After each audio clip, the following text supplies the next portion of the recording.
Another day, another basketball stories na naman ang pagkukwentuhan natin. At ngayon nga ay pag-uusapan natin ang balitang ano nga bang nangyayari ngayon kay James Harden sa Cleveland Cavaliers at ang balitang mismong ang bagong team owner na nga po ng Lakers ang kukuha ngayon kay Giannis Antetokounmpo.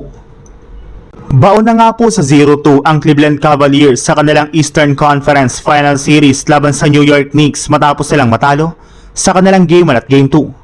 Pero sa kabila nga po niyan ay nananatili para naman nga pong positibo ang pananaw dito ng Cavs since napagdaanan at nalampasan na rin naman nga po nila ito sa kanilang last series kontra sa Pistons, kaya magagawa rin naman nga po nila ito sa kanilang serye kontra sa New York Knicks. Ang problema lang hindi nga po kagaya ng nagdaan nilang laban. Kitang-kita nga po sa kanilang Game 1 at Game 2 na masyado nga po ditong malamya ang galaw at laro ng kanilang superstar na si James Harden, mapa-opensa man yan o depensa.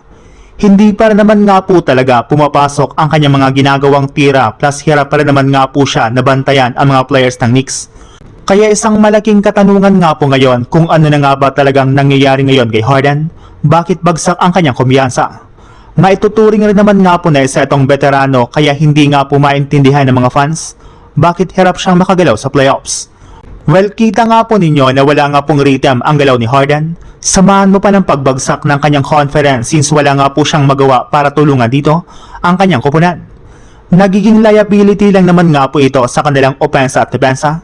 Kaya kailangan nga po talaga ngayon ng coaching staff ng Cavs na gumawa ng adjustment para maibalik ni Harden ang confidence nito sa kanyang sarili.